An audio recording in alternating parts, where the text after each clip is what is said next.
Hi, everyone. Thank you for joining today's session, our Women in Industry panel discussion for what is hopefully going to be an insightful conversation with our women panelists who are entrepreneurs and work for local organizations. Just before we get into the panel, just a brief introduction to Education USA. So we are a State Department funded education advisory network, and we have offices in 400 advising centers in 170 countries. We have offices in Karachi, Lahore, and Islamabad, and we are your official source on US higher education, and we provide free advising services to students pursuing their bachelor's, master's, and their PhD. So you could register for our services on our website, and we've recently launched an app which has a number of exciting features. So you can use the QR code to scan to find out more about it. And yeah, so that is about us. Now let's get into the session. I'd first like to thank our incredible panelists for joining. We wanted to start a conversation for Women's History Month, and we're very, very thankful for our participants who have joined us today. So just to quickly introduce the panelists, and then we'll let them give an introduction to themselves. We have Mariam Zia, who is working at IMF. Sadaf Abid is a panelist who was unable to join us, but she was at Circle Organization. Faryal Qasim is at Amazon, and Namra Aziz from Adaptive Fitness Academy. So I will let our Women in Industry panelists introduce themselves. So Mariam, please go ahead. Thank you for having me on this panel. I'm Mariam Zia, and originally I belong to Turbat, Balochistan. And currently I work as a research analyst at International Monetary Fund. Previously, I was with World Bank. As far as I'm concerned, I'm a Fulbright alumni who graduated in 2020. So it means I'm working from last 2 years. I've just begun my career. I hold 2 masters in economics. One I did from Lahore University of Management Sciences, LUMS, Lahore, and another one from University of Maryland, College Park. I also take interest in global and national politics, and that's, I think, about me. Sometimes I get time to write some opinion pieces in Dawn, so that's all about me. Great, thank you so much, Mariam. We'll move on to our next panelist. Faryal, please go ahead. Hi everyone, my name is Faryal Qasim. I am also from Balochistan like Mariam, but I belong to Quetta. I'm a Fulbright alumna. I went to NC State University. My master's is in industrial engineering with concentration supply chain. I'm quite passionate about supply chain. And I currently work as a category manager at Amazon in their European headquarters in Luxembourg. Great, thank you so much, Faryal. And for our last panelist, Namra, please go ahead. Hey everyone, my name is Namra Aziz and happy Pakistan Day. I'm from Karachi and I am professionally a biomedical engineer with a focus in neurorehabilitation, which is very niche when it comes to assistive devices related to neurorehab. I just recently now am a founder of Adaptive Fitness Academy, which is a physical gym here in Karachi, Pakistan. And it is for people who are suffering through neurological disorders, particularly paralysis, such as spinal cord injury, traumatic brain injury, etc. So where my focus comes in is I designed the assistive devices needed for their physical rehab and especially adult focused rehab. And there's a huge gap in Pakistan for it. So I decided to start AFA in short, and I'm still working on it. Thanks. Great, that sounds amazing, and we'd love to hear more about that, Namra. So now that we've introduced our panelists, I'm going to stop sharing the screen so we can begin with our panel discussion. And great.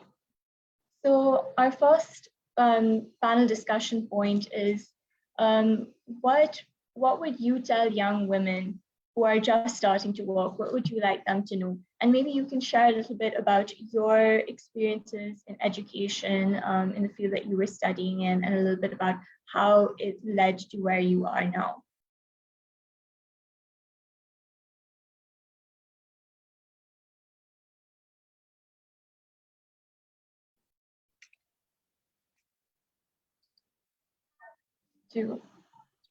Who's starting? If nobody's starting, I can. Do you wanna go for it, Faryal? Yeah. So my advice to any young woman who is going to enter into the workforce is to be very, very eager to learn, to just learn some more, because this is going to be the foundation of her career.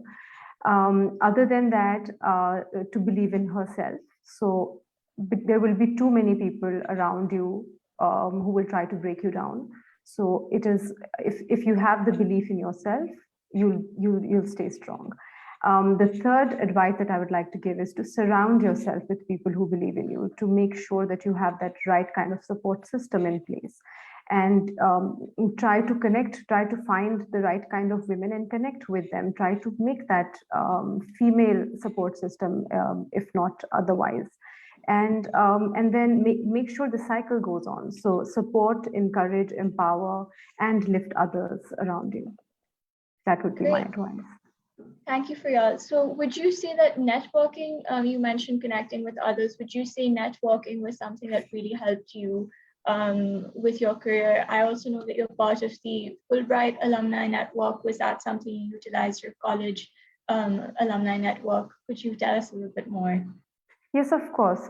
Networking always helps. Networking helps when it comes to finding the right kind of mentor for you, to find the right kind of advice when it comes to growth in your career, to anything, even finding job opportunities, understanding what kind of master's program you would like to go to, understanding what kind of strengths and weaknesses you have. So I think networking, finding mentors, finding the right kind of support system is very, very important. And yes, Fulbright has definitely helped me a lot with that. Great, thank you. Would one of our other participants, panelists, like to answer the question? I can also just repeat it. Yeah. What would you tell young women who are just starting to work, and what would you like them to know? Mariam, would you like to take that question? Yeah, sure. I would say that they should know that everything is possible. Nothing is big, and they can achieve anything they want to. When I started my career, I see my classmates and everyone else was afraid to apply in big places. They always said that they would not get in. But I think it's wrong to exclude yourself. So if you want to go to a certain organization, a certain place, or in another country, don't be afraid. Do apply, do your part, and believe that you are a potential candidate. You should not reject yourself by restricting yourself that you shouldn't apply to this place. Because with my case, initially when I was a student at UMD, I was living very close to DC, and I thought World Bank is pretty big that I would not get in, and maybe I would need another capabilities, another degree or something else to join World Bank. But when I started applying, I came to know that I'm eligible and they are willing to take me. So my advice is that don't be afraid of big places and don't be afraid of applying and don't exclude yourself. Great. Thank you, Mariam. Thank you for that very valuable advice. Namra, do you want to dive in? Yeah. Yeah, I completely agree with Faryal and Mariam that I think Pakistani women are very ambitious. And as a young woman, I think we're also kind of afraid to ask for help. So that's where I think the Education USA, everyone comes in. A lot of people are there to provide you advice. And don't be afraid to ask for help and be ambitious. But at the same time, be focused on what you want, especially as an entrepreneur. I can say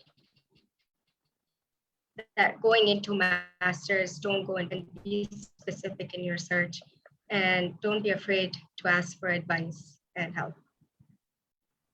Great. So, talking about your entrepreneurship, that what inspired you to start your own venture? I'd love to know a little bit more about like any career highlights you've had or what your motivation was. Yeah. Yeah, sure. I started off with electrical engineering in my undergrad. And then I also went into the corporate workforce, like America kind of promotes. And I went into Motorola. And after 2 years there, I actually quit and moved back to Pakistan because of family issues. And when I came here, I started working at Agni. That's where I met a doctor there who became my friend very quick because he needed help with his wheelchair repairing, etc. And just with that, an idea popped up, and he said, there's nothing here when it comes to assistive devices. And he's like, people are needed, engineers like you who are needed to that and kind of help people. And that's where my journey began, as to kind of look out for this specific field, which is neuro rehab focused. And then there are very few programs that offer this in their masters in the States. And I applied to Northwestern in their neuro rehab program in biomedical engineering. And so I went very specific in my search. I asked for help, I asked for advice, etc. And I got in. And so after finishing, I knew I had to start this here in Pakistan because the gap is very wide. In the entrepreneurial journey, that's the biggest thing, right? Your idea and your gap. So you just have to look for that. And that's where my journey began. I do wish I had more experience before starting out, but I was a COVID grad. So Right. that just made me kind of come back. And then, I think that was meant to be. So Ideal said, a lot of people are going to push you down. You're going to have a lot of obstacles, especially as a woman in Pakistan. However, if you see a gap and then you work for it, you can definitely achieve it. I'm still struggling as I go, but it's just that drive and push that you go. So it is very specific, very niche, but it's very needed. And I think entrepreneurs in Pakistan has so much need when it comes to outside talent, but at the same time, gaps in market. And I think people can really achieve that. That's great. Thank you for answering that. So I would love to know about like all of your do you have any career highlights that come into mind? Would you be able to tell us what you think like had led you to achieve it, or what kind of work you were doing that led you to that point? And I'd also love to hear some from the other two panelists if they'd also like to jump in if after Namra, or if Namra would like to pass it on. You guys can take it up. I can share an example. So something that I learned recently, and I would like to share with the rest of the panel and our audience as well. We women often underestimate our potential and we hold ourselves back. For me, my recent career highlight has been the move from Pakistan to Luxembourg and assuming this role that in Amazon that I'm currently working at. And I've come to realize that age, marital status, whether you are a mother or not, these things do not determine whether you're ready to assume greater responsibility or not. And as women, we are often going to face challenges, and we're going to succeed if we have the right kind of support system in place. And even if we don't succeed, even if we fail, that in itself is going to bring about a lot of learning. So I think this is something that I would like to share, that we should try and not hold ourselves back. I think that's such a great point, Faryal. You're so right. I think Mariam also said when she was looking for jobs, she was also saying that, you know, it seemed very daunting to her at first, but having that perseverance and fighting against those ideas that might have been communicated to us is important. But I'm also really glad you mentioned the support system, because a lot of the time, sometimes people assume that success happens in silo, but that's not always the case. Could you tell us a little bit more about the support system and how can people look for them, or how can people help build these support systems and then help them succeed career-wise as well? I think for me, my support system started at home. So for me, my biggest strength and biggest source of support is my dad, who has given me the wings to fly, who is also a sort of an inspiration for me, because he's taken all these bold decisions coming from Quetta, the kind of career path and the kind of education and everything that I've received. So definitely that. And then of course, my parents, my mother, my brothers, some of my colleagues, some of my, like in my last role, my head of function. So there have been some really nice mentors that I've had, some really nice colleagues, some really nice line managers who have given me the right kind of guidance. I also have a very strong support system of women around me, who I like to call my friends, who continuously inspire me and who push me to be a better version of myself every day.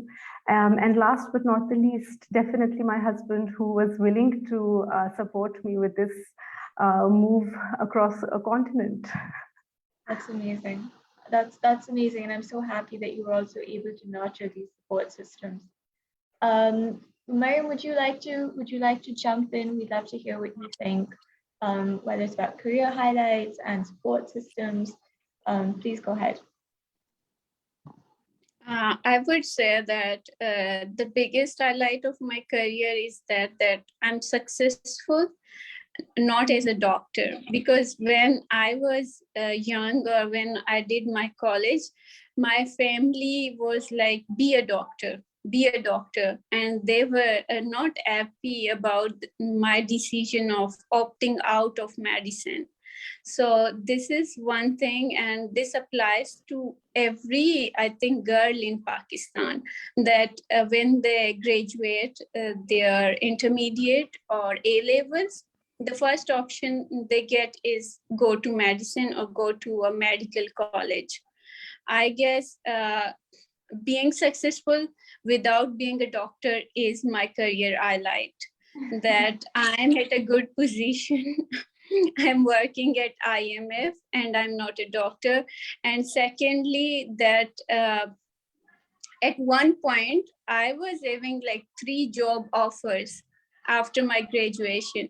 So it means that when you are capable and when you have potential, there is nothing that can stop you from going places. So this is what I would say. And about the support system, I would say that my family is very supportive, and I come from a very progressive family. They always supported my decision, and they never discriminated between a young girl and a young boy. I think that is the reason that I'm here today, because they educated me in good institutions and they never discriminated against me because I'm a woman. That's great. That's really nice to hear, Mariam.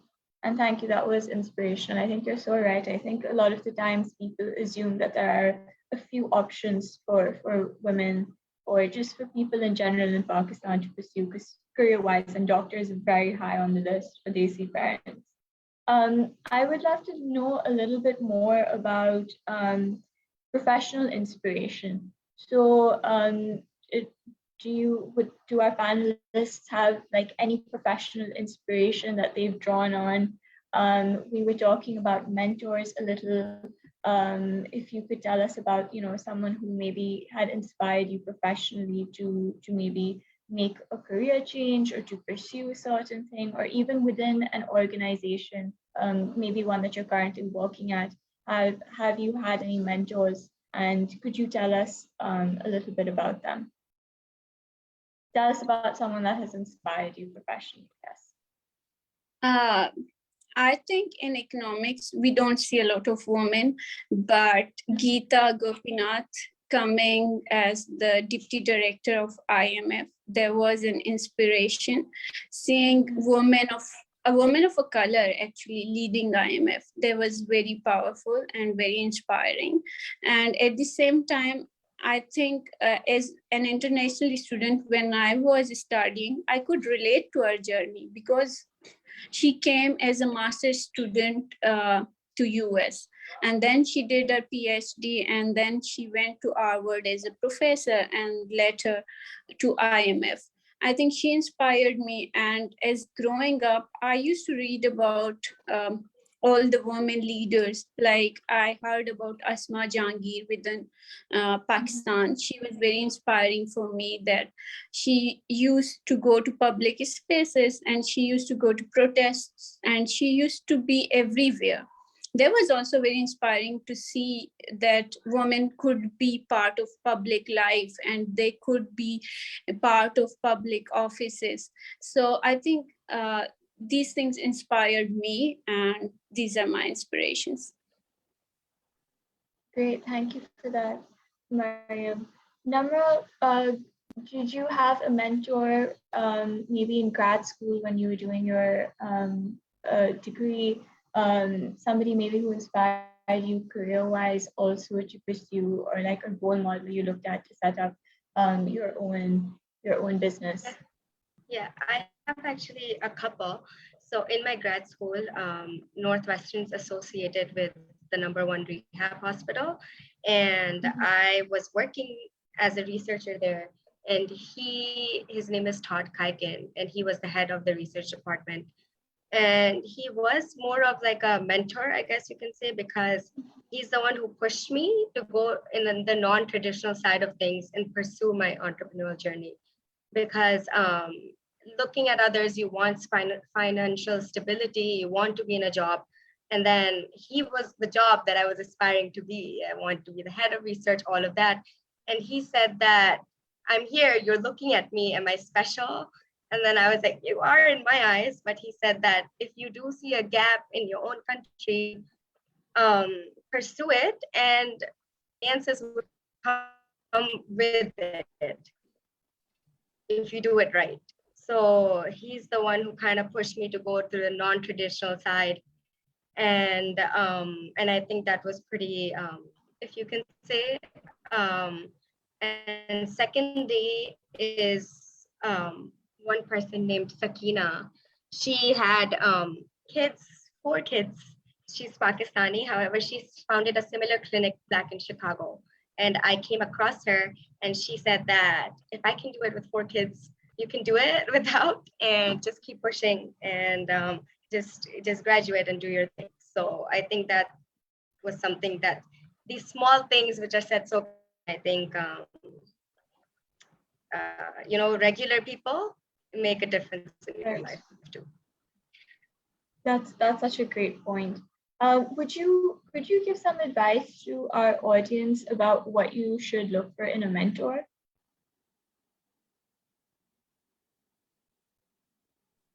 I can start with that again. Yes, that would be great. Thank you, Faryal. So I think we should try and find mentors in every area of our lives, wherever we want to succeed at, excel at, whatever. So when it comes to our careers, whatever field a person has chosen for themselves, they should try and find somebody who inspires them to be in that field, and somebody who has the time to meet them frequently. It can be an online meeting, and somebody who they do not directly work with. As in, it shouldn't be their line manager, it shouldn't be their direct team member or somebody like that. It should be somebody who you can go to and you can discuss the problems that you're facing, the projects that you're working on, and get advice and get ideas. So they do not get emotional when they're giving you feedback. And also to trust them. Trust is very, very important. It's a two-way relationship. So you have to trust them, and they need to know that you trust them for them to take out time to understand you and give you the right kind of advice. And then you have to listen to that as well. And it takes time to find the right kind of mentor. So give it time. That's great. Thank you. And would you say that when you were looking for a mentor, maybe were there certain things, for instance, like you've talked about looking for maybe mentors in different departments, do you have any advice on how to approach somebody and ask them to be your mentor? Sometimes it can seem, if, for instance, you're asking somebody who you might not know that well or who might be in a different position to you, it can be quite daunting. So is there anything that you did that you found that you walked, or maybe you are mentoring someone yourself and you have some advice for people who could use it? I think, Sana, you will be surprised to know how easy it is to find a mentor. At least that has been for me. You just have to go up to somebody and talk to them, and more often than not, they are willing to take out the time, no matter how busy the person is. If you are willing to put in an effort and go to them and get their feedback and try to make that effort into your career according to the feedback that you receive, people more often than not, they do take out the time, they do invest in you, and mostly people are happy to do that if they see you are also invested in it, if they see that like their time is not being wasted. So Right. in my case, I think it's been as easy as that. For me, I just, whenever somebody inspires me, whenever somebody impresses me with their skill, I try to go up to them and I try to get feedback, advice, mentorship, whatever works in that case. Great. Thank you. That's really helpful. I think that's nice for people to know that it's easy. Yes, go ahead. I'd like to add to that, just because I have a couple of tips that would help. I think cold emails does sometimes help. If you, Sorry, yes, Namra, you're breaking up. With you that. Sorry, Namra, you were just breaking up. Yes, I can hear you now. Would you mind repeating that? Yes, so I was saying cold emails help. So in the email, just write that how are you connected with them, how did you find them, and that similar connection usually people get attention to, and they're like, okay, it clicks with them that how they can help. And secondly, sometimes you just show up and casually talk to them, like Faryal said. So in case if they are accessible, you meet them. Otherwise, cold email and persistent, in a friendly manner, persistent emails or messages also help sometimes. Yeah. That's great. Thank you, Namra. Mariam, would you have any tips or advice you'd like to give after working at World Bank and IMF currently? Yeah. I think your seniors, if you are applying for a scholarship or if you're looking for options, your seniors can be your best mentors, because those seniors who have gotten the scholarship or who were working in the same position. For example, in my case, there were other Fulbrighters who were working at World Bank and IMF. When I was a student, I reached out to them and asked them that what is the process, what would they ask, what would they need. So I always try to find the people who went through the process before. In this way, they are in a best position to help you because they know they went through the process and they can help you. Secondly, if you are looking to switch your field or if you're looking to go to another place, the best way is to find people on LinkedIn. Try to reach out to them and tell them that these are your interests and this is what you're looking for. In this way, you would find help, and they are the most relevant people because they know what is needed and they can tell you what to prepare and what to do and what could be the best step to take. Another thing is that when you are inside an organization, for example, when I was in World Bank, I always consulted my colleague because she was senior than me and she was there for more time. She knew that if there is a certain situation, what would be the reaction of my manager or someone outside the unit. So I always used to go to her and tell her that I got this email or I'm stuck in this situation or I want to negotiate or I want to I'm going to talk to someone. Would this thing would be appropriate? Then she would say, yeah, you can do it. Or she would always add something to it, or she would tell me that, okay, don't do it this way, but you can just do it in this way and it would be more appropriate. So I think it's good to talk to people. It's good to connect to them and ask them. And I think that's good. Great.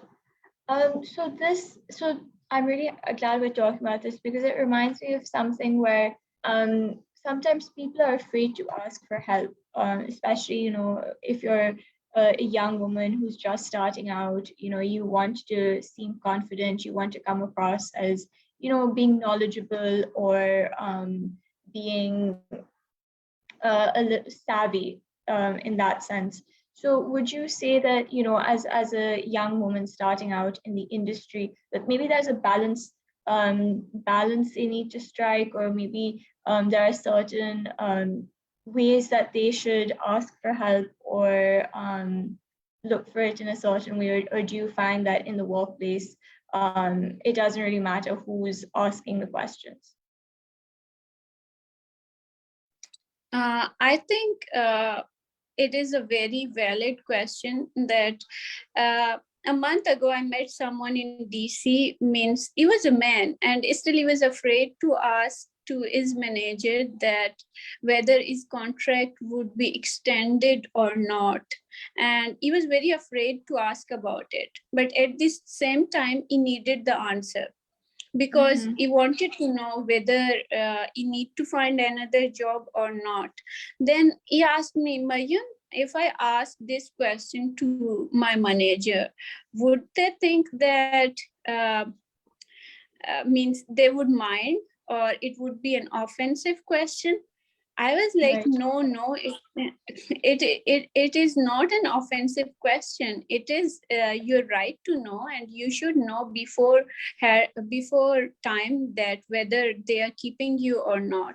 So sometimes we as young women or young men, when we start our careers, we are always thinking that maybe from our questions, other people would mind our questions and they would not like our questions. But this is not the case. People, your manager or your colleagues, they know that these questions are coming up. For example, when I started and I was still in school, I thought that if I go and ask an economist in World Bank that I would like to have a job after my graduation, they might mind and they might think that, oh, she needs a job from us. But later one day, a senior economist talked to me and he said that, when are you graduating? I said, in 3 months. Then he said, then why aren't you talking to people and asking them for a job? I said, how can I ask them for a job right away?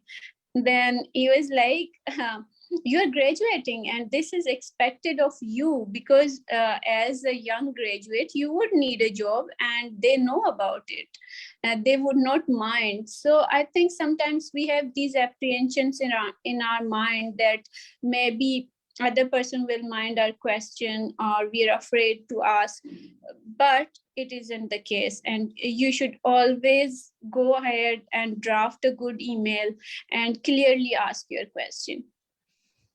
That's a really, really good point. Thank you. Thank you for sharing that, Mariam. Several good points, I should say. If no one has anything to add, there was another question that I would love to discuss with you guys.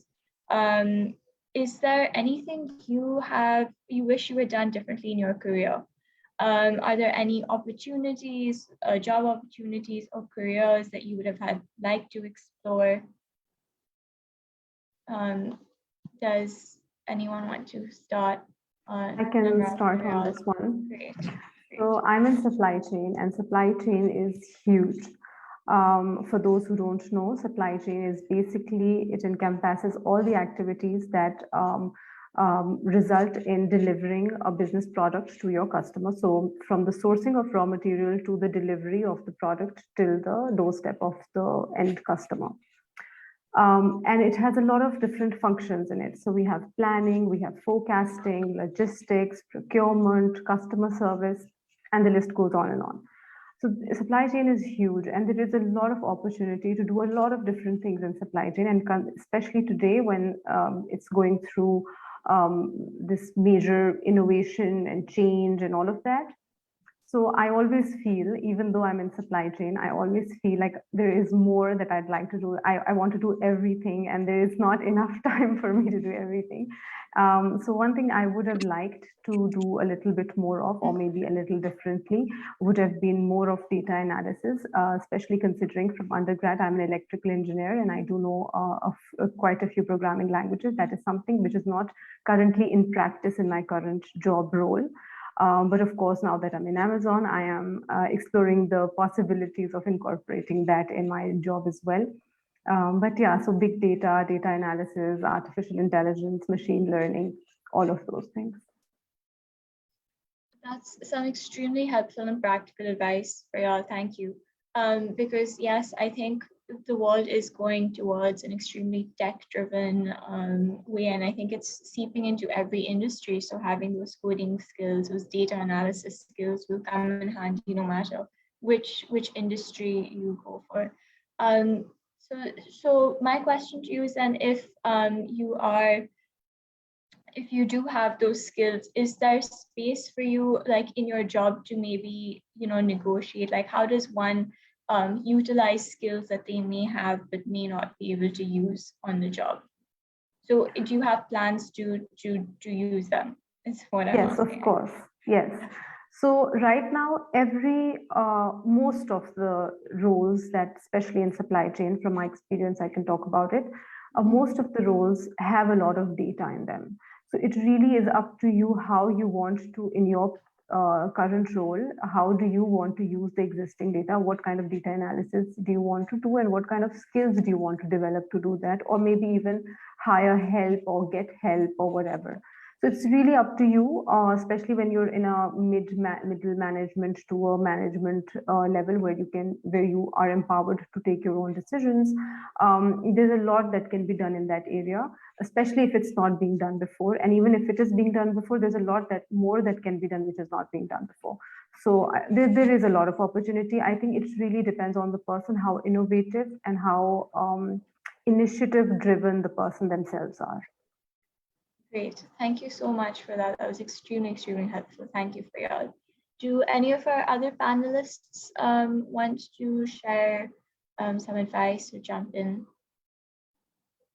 Not advice. I'll repeat the question. I think Namra was having some internet issues. Is there anything you wish you had done differently in your career? Are there any job opportunities or skills, as Fariyal mentioned, or careers you would have liked to explore? I think in my case, I would say that I should have done more qualitative research or have read more on the topics or the work. As Fariyal said that she wanted more data analysis, but my degrees were always based on quantitative analysis and they involved a lot of data.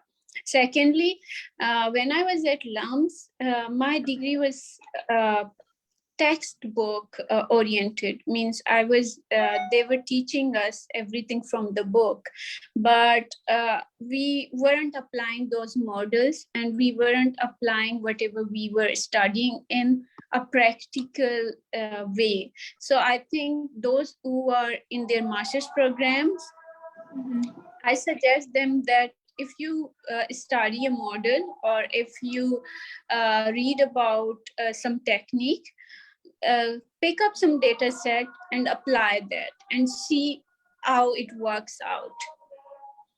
Right. That's my advice. Practical application. That's great advice. I would be interested, Mariam, if you could elaborate a little bit more about the qualitative skills that you wish you would learn more about or utilize, because you're right. People usually talk about quantitative skills, but if you could talk about which qualitative skills you think are important, that would be great. I think there are a lot of qualitative research methods, which I honestly don't know because nobody ever taught me those. For example, reading a paper and then doing a critical review of that and comparing it to some other work, which I never did, but I have seen people who are in liberal arts programs or in some other social sciences programs, they do it in their degrees. But as an economics student, our focus was always on data. Our focus was always on models. So I think it is also important to develop your critical skills and to know the context of the research or the data. For that, I think the critical reviews and readings help a lot. Great. Thank you so much for that. Thank you, Mariam. Namra, would you like to jump in? Yeah, of course. Sorry about the internet. I agree with Mariam that I think the world is moving towards data, and to know data analysis specifically in your field is very important, whether you are a technical person or not, to kind of pick up on the softwares people use and then kind of know how to analyze and kind of describe what you're looking at in terms of numbers.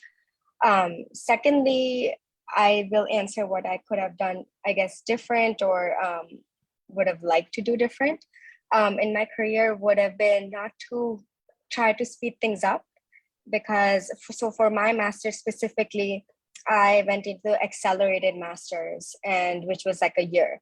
And I tried to speed it up. And in that, it was just so difficult to kind of take care of yourself and to even focus on your health otherwise. And I feel like nothing is worth that. To really, you have to look out for yourself. And then speeding things up is never like the best answer. Secondly, because of that, I ended up being a COVID grad too. So then that led to lesser jobs, and that led to the offers I had being taken away, which led to lesser experience in the workforce before I even moved on to my own journey. So, I mean, everything is like meant to be that way, but otherwise it's just like, there are some steps necessary to be taken, and take your time and look after yourself while you do them is what I'd advise on. Thank you for sharing. That was great. Thank you, Namra. I do have one last question that I'd like to ask our panelists, and then maybe we can open it up for some Q&A. And this is a bit more of a taboo conversation.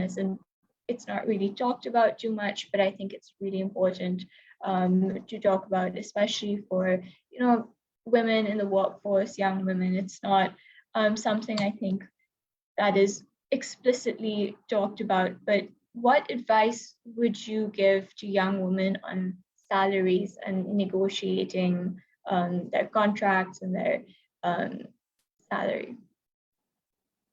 Can I go first for this one too? Yeah. Okay, so I believe that life is a series of negotiations, and very early on, when we are little kids, we start negotiating with our parents, with our class fellows, teachers, etc. So this is I see it as a life skill.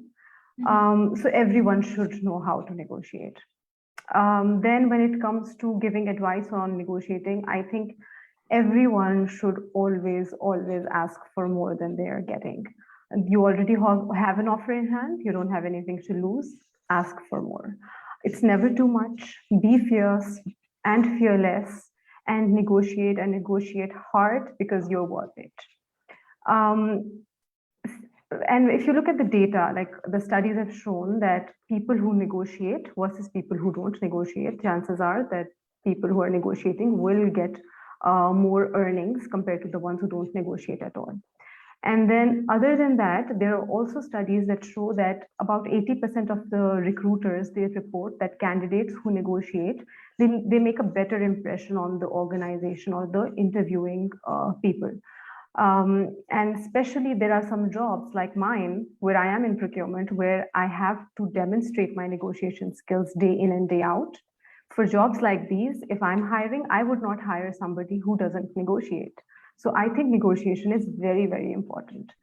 But then again, when it comes to women and men, studies have also shown that women tend to negotiate.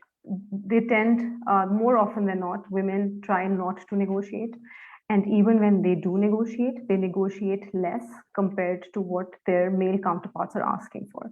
So I don't know what is the reason behind it. I think I have been in this situation myself as well. I think we tend to hold ourselves back. We should try and not do that. I also feel that women get pushed back more quickly than men do, especially in a Pakistani setting.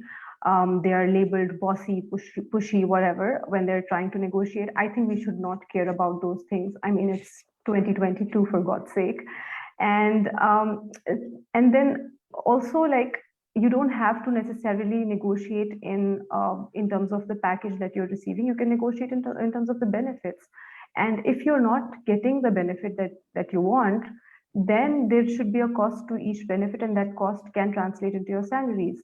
And lastly, if you're in contact with a company who is straight away telling you, oh, but we don't negotiate, you have to realize that this negotiation is not just happening at the time of job offer or accepting, rejecting the job offer. You're going to be negotiating whenever you want a raise. You're going to be negotiating at the time of promotions. You're going to be negotiating every step of the way. Would you really want to be working for a company that really tells you, oh, but we don't negotiate? And sometimes I also think for departments like supply chain where I work, especially in Pakistan, we want women in supply chain. Women are, if you are a woman in supply, experienced woman in supply chain, every company wants to hire you. But guess what? It's not like everybody wants us, but we're not asking for higher salaries. Imagine if it had been men in our place. Imagine if men were the hot, workforce that everybody wants to hire. They would have been asking for whatever they wanted, and the companies would probably be giving them that too. We are always very hard on ourselves when it comes to these things. So I think always negotiate, even if you cannot negotiate in terms of money, negotiate in terms of vacation time, flex time, more responsibility, less responsibility, whatever works for you. But always negotiate. Thank you. Yeah, that was so insightful, and I think it's going to be extremely helpful for our audience. That was great. Thank you very much. Would any of our other panelists like to jump in before we open up for questions? I agree with what Paryal said. It's very important to negotiate. Even if your negotiation is not successful about salary, or they're not willing to give you what you are asking for, but it is important to negotiate, because they would know that your worth, and you can ask for a better salary, you can ask for better benefits, and there are other negotiations that you can do. For example, when I joined IMF, uh, I came to know that I can work from Pakistan for 2 months. So I joined in January, but I asked them that, okay, office is closed, but I want to go back to Pakistan because I can work from there. Initially, I was afraid that I'm a new hire, they might mind this, but when I went to ask this from my manager, he really appreciated this. He said that I'm glad that you came up straight and you said that you want to go, and he allowed that. So I think it's important, and it is the part of the job that you have to negotiate with different people on different matters. Great. Thank you so much, Mariam. That was very helpful. And you're right, it's better to be assertive, I think, than to not be assertive, if that's what I've gleaned from what you and Faryal have said. So if our other panelist doesn't want to jump in, we have a question, and I'll just read it out. So our audience members saying, thank you for the consideration, the guidance, the help, and the time. Thank you for sharing your journey with us, and you are all an inspiration for our youth generation. And they want to ask, what's the biggest factor that has helped you be successful? So I would love to hear this from all of our panelists. And yeah. I would answer, I think the biggest factor that helped was my consistency, that and my belief in myself, that I can do it, and it is not something which is impossible, and I'm worthy of it. This is that I was having confidence in myself that I can do it, and it's not a big deal. So I think that's what helped me. That's great. Thank you. I think for me also, it will be, again, as I have mentioned quite a few times in today's discussion, I think it would be support system and surrounding myself with the right kind of people. I'll just give you an example. We hear, especially in corporate cultures, we hear, especially from men, they love to point out how women are each other's enemies and they try to compete with each other, etc. I can tell you that I have a very good support system of women around me. We all build each other up. We all push each other to be better, to do better. So I think it comes down to having the right kind of support system, choosing the right kind of people to surround yourself with, and being mindful about the kind of a woman that you want to be in your career. So for me, I think it has to be the support system, whether it was my family, whether it was my colleagues, friends, everybody. So even when you forget that you cannot do it, they remind you that you have done it before and you can do it again. That's such a great point. Thank you for sharing, Faryal. I can go a bit into it. That's a great question. I agree with Faryal. I think support system matters so much, and just talking things through with anyone, it matters a lot. Secondly, what really helped me is to learn how to be comfortable in an uncomfortable situation. There's going to be so many like that, and you just have to know how much to push, when to push, and to just be comfortable in knowing that you're right sometimes and to push that through. I think that's what happened in my entrepreneur journey in Pakistan a lot, where I had to deal with welders, I had to deal with truck drivers, I had to deal with a lot of men in that different industries. And sometimes they won't even look at you while talking to you because you're a woman. And it's just very natural for that to happen. And I would have to drag my dad, and then they'd be talking to my dad through him to me. And it was very uncomfortable. But you just got to know that you know what you're doing and you're there for a reason, and just be comfortable in wherever your journey is taking you. Great, thank you. And there's another question in a similar vein, maybe in striking a healthy work-life balance. If you I want to quickly- add one. Yes, please go ahead, please. Yeah, sorry to cut you. No I matter. would like to say that woman belongs to everywhere. So be it corporate, be it international organizations, be it public offices. So I think it's 2022 and we belong to everywhere. That was so inspirational. Thank you, Mariam. That's a great point. I'll quickly just ask one or two more questions. We're running out of time. Somebody has said, great panel discussion. Any tips on striking a healthy work-life balance? So if somebody has a quick tip. I can go first as usual again. On work-life balance, this is again one of my favorite topics to discuss. I believe, especially in corporate cultures, where which is notorious for not having work-life balance, I think it really depends on the person, varies from person to person. Again, we ourselves have to put in our boundaries. Yes, when it comes to deliverables and deadlines, there is no compromise. But you can definitely negotiate on those, and you can decide, set up your boundaries yourself. Whether your colleagues can get in touch with you after 6 p.m., for example, or whatever, So it really depends on a person themselves, what kind of boundaries they would like to set. And also, it really depends on the culture of the organization as well. If the organization has a healthy culture, they will appreciate a woman setting up her own boundaries and maintaining the work-life balance, as long as her deliverables and her work is not affected by it.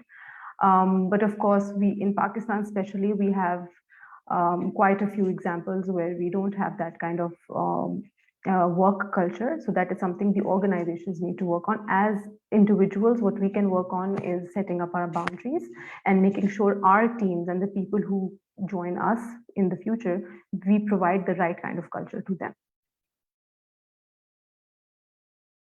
Great, thank you so much for that, Faryal. That was a few very valid points. We are out of time, so I am going to thank our panelists for joining us, for collaborating with us. Thank you so much for your time and your valuable words of advice and insight. It was a pleasure to have you, and thank you to our audience for joining. And just once again, thank you to Faryal, Namra, and Mariam. And we hope to maybe see you guys again in the future. Thank you so much. Bye. Thank you, Sanam. It was lovely being here. Thank you. Bye. Thank you. Bye.